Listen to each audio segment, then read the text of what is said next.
Okay, this sample will be for the wool with a plain seam and Hong Kong finish. So you will need to use, this is our 1/2 inch seam allowance block, and then we've got our bias strip block as well. So I've already got my 2 seam blocks cut out of my wool fabric. So this is like a wool suiting that you might use for a nice pair of dress pants or a jacket or something. So the edge where those notches are, you're going to cut with just your straight shears. You can see mine's already fraying, so that's why we will use a Hong Kong finish with our bias strip. And then the other three edges, make sure to cut with your pinking shears. So I've got 2 of those.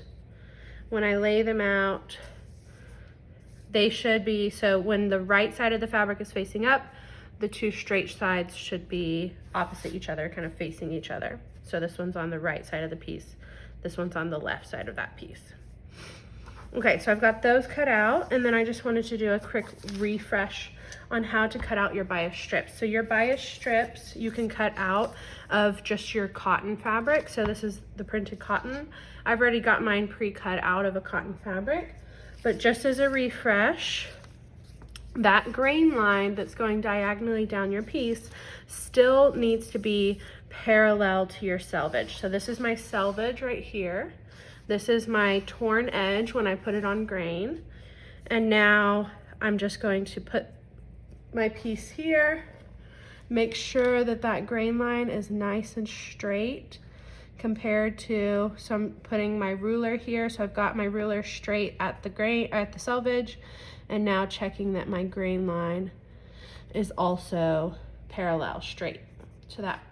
Okay, and then I'm gonna do that twice. So I'll cut one out here and then flip it and cut for the second one. Okay. And same here on your wool. If this was my wool fabric, my first one I would cut grain line parallel and then flip it to cut my second one. Okay, the next thing we need to do is make sure that our machine is set up for wool fabric. So this is where you're going to reference your Fabric Savvy textbook that we bought. Turn to the page for wool crepe. So I've written mine down because mine is an e-textbook. I just pulled it off of my computer. But if you go to the page for wool crepe, before you cut your fabric, you need to make sure you pre-shrink it. So wool is a dry clean only type fabric. If you try and machine wash it like any other clothing, it will shrink significantly. So you can dry clean it, or since this is just a sample and I don't want y'all to have to go dry clean, you can wash it in cold water in your washing machine and then just lay it flat to dry. So there should be no heat on it. That will make it shrink up, and like I said, just lay it flat to dry. We want to give it the least amount of friction as possible, so as it's turning in that heater, it would start to, or in the dryer, it would start to shrink. The other thing is our thread. So for our thread, we can use cotton, polyester, or silk. So the machine thread that you bought for our class should work for that. Your needle should be size 12. So in this class, we bought 3 different sizes of needle, 12, 14, and 16. So for this one, I've got my size 12. It's 80/12 needle on here. And then my stitch length is going to be 2.5. So make sure your machine is set to 2.5. And then I've got my standard foot on here. And now I'm ready to start putting these together and stitching. Okay, so go ahead and put your 2 pieces right sides together. So you'll need to identify which is the right side of your fabric. For mine, this is a wool twill. So there are these kind of diagonal lines going through the front side of the fabric. So I've got those 2 sides touching each other. And then I'm going to go ahead and pin it and stitch it at 1/2 inch.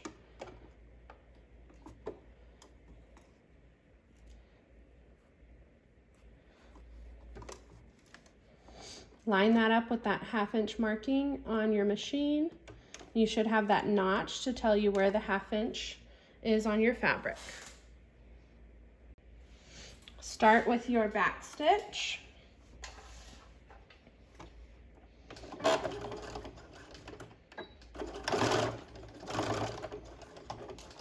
And then just stitch 1/2 inch down the full sample. Again, just watching that edge of your fabric and making sure it stays in line with the 1/2 inch marking.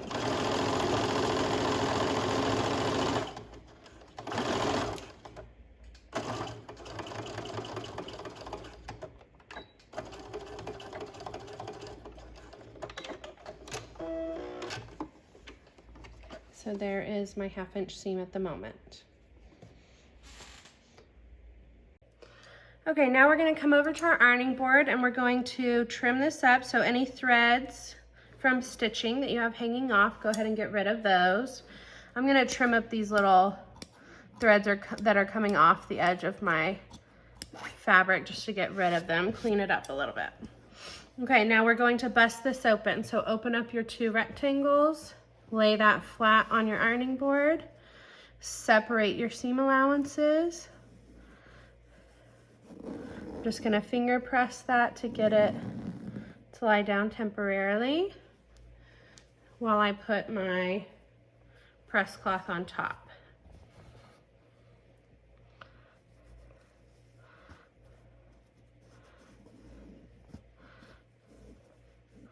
Make sure these are all separated underneath. Okay, now make sure your iron is set to the wool setting. If you set it all the way to the top, cotton, which is the hottest, you will burn your fabric. So make sure you're on the wool setting for your iron, and then we're going to go ahead and press that. And if you have steam on your iron, you'll need to use it, so you can push the steam button and get that to come out. I don't like the steam on my iron. It tends to sputter and kind of leave behind stains. So instead, I use a spray bottle.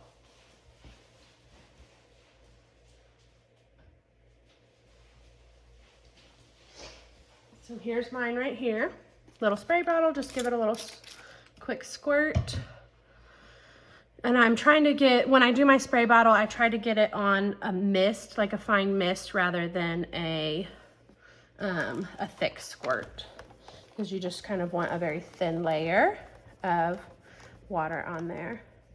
And you can even spray that on your press cloth if you're worried that it may leave stains on your fabric. You can spray it on your press cloth, because really all we're wanting is the steam from whenever the iron goes over that water and it evaporates. We want the steam.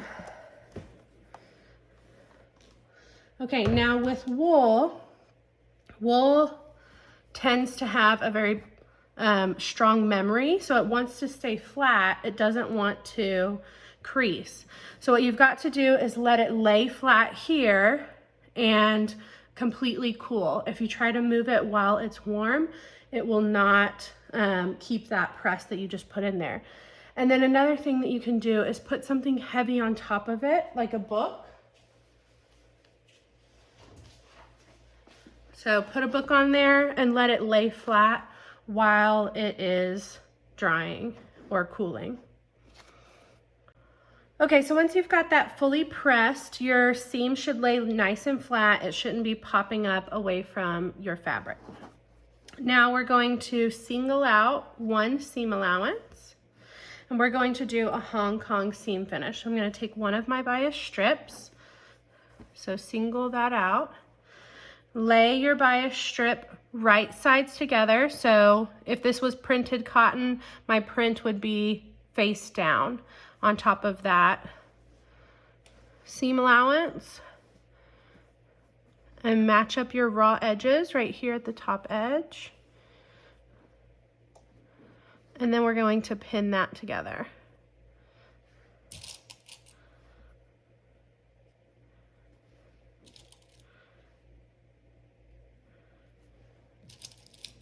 Be very careful not to stretch out your bias strip as you're going. So I'm not tugging on it left or right. I'm just trying to get it to match the same length of my sample. Okay, so we've got that setting there on the back side. This is what it's looking like. I just have that 1 seam allowance sticking off the edge. The other 2 rectangles and my other seam allowance are all to the other side. Now we're gonna go stitch this at 1/4 inch. Okay, so over at my machine, I'm going to line up the edge of my fabric with the 1/4 inch marking on my machine, which for me is an etching right here on the foot. And then I'm going to stitch, starting with my back stitch. Just a straight line going down the length of that seam allowance.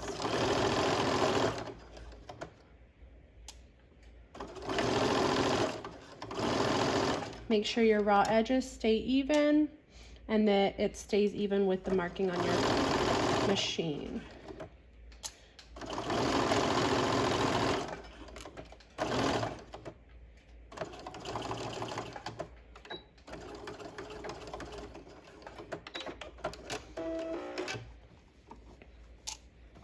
Okay, so this is what it's looking like right now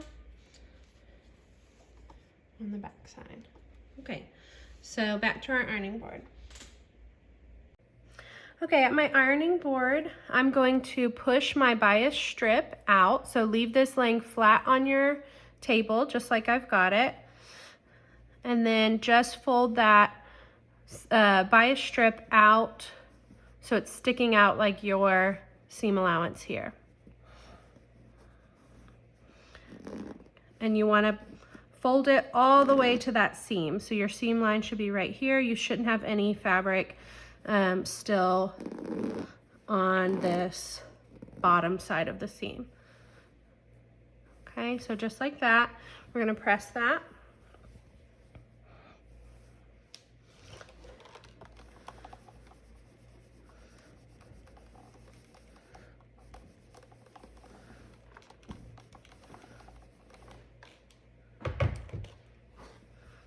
Okay, and then flip this over. And now we're going to, I'm going to flip mine upside down so it's a little easier to handle. But now we're going to fold this bias strip right where the cut edge of that green fabric is. So I'm going to fold this back right on that cut edge of the green fabric.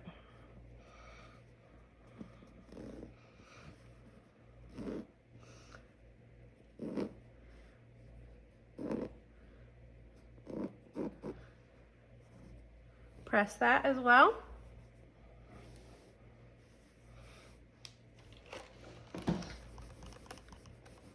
Anytime we're pressing, you want to get a really nice crease in your fabric so that it stays where you put it. The better you press, the easier your job will be continuing on to the next steps of the sample. This one didn't quite go all the way to the edge. Just fix that little portion.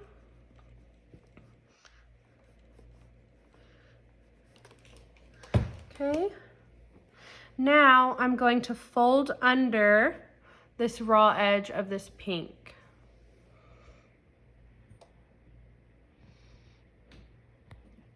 So right here where my pink bias strip is, I'm going to fold under my raw edge so that I'm just barely covering up my stitch line.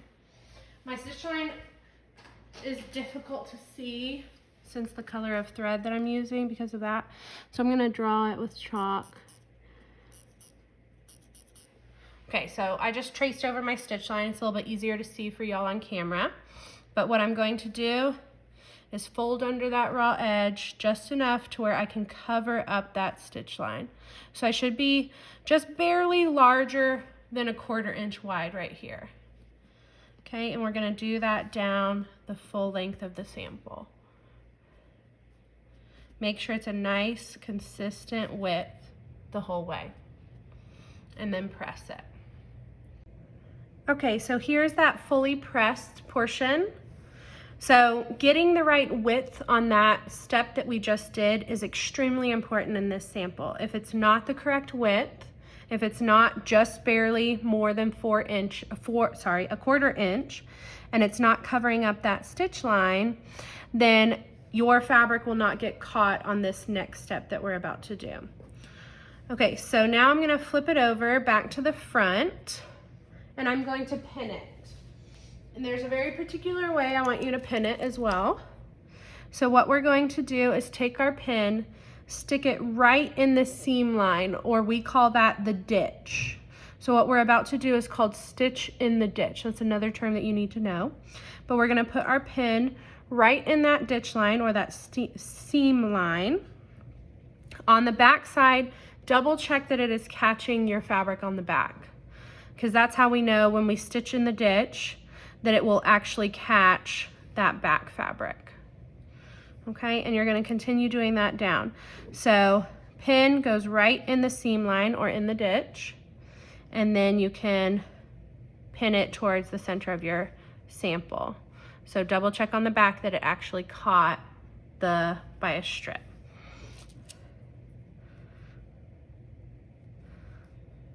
So double check and then pin it.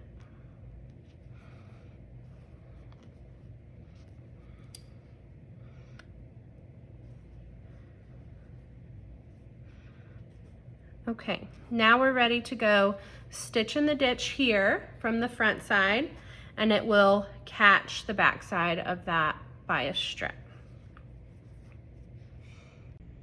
Okay, at my machine, I'm going to get this ready to start stitching in the ditch. So I'm going to put this under my foot, and then I'm going to lower my needle first. So again, that's using the wheel on the side of your machine. Rotate that towards you and get your needle right in that seam line or right in that ditch before you put your foot down. And now we can start stitching. And you are going to have to pay attention to right where your needle is hitting and keep that seam line, that ditch, in line with your needle the entire time. So this one will take some practice. You may have to do it a couple of times.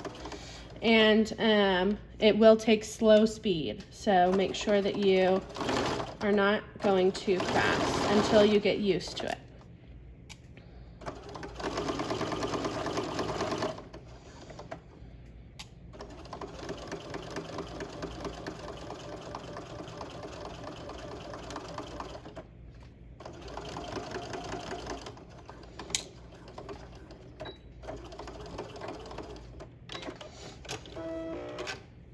Okay, now from the back, you want to double check that you caught your bias strip.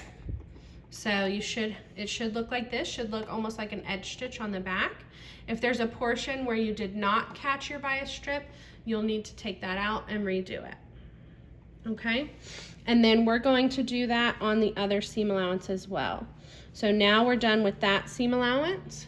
We're going to single out our other seam allowance and repeat the exact same steps on this other seam allowance, okay, to put a bias strip on there. So make sure I've got the original seam allowance we stitched and my two rectangles off to one side and only one seam allowance sticking off the other side. And now I'd be ready to start lining up my bias strip with the raw edge and stitching it at 1/4 inch. Okay, so I went ahead and stitched that on both sides. So now from the inside, you should be able to see those bias strips, both 1/4 inch wide and a consistent width. And then on the outside, it should just look like a regular seam. So the last thing I would do is just give this a really nice press so I can get as flat of a seam as possible. And then I'm ready to photograph it for my notebook.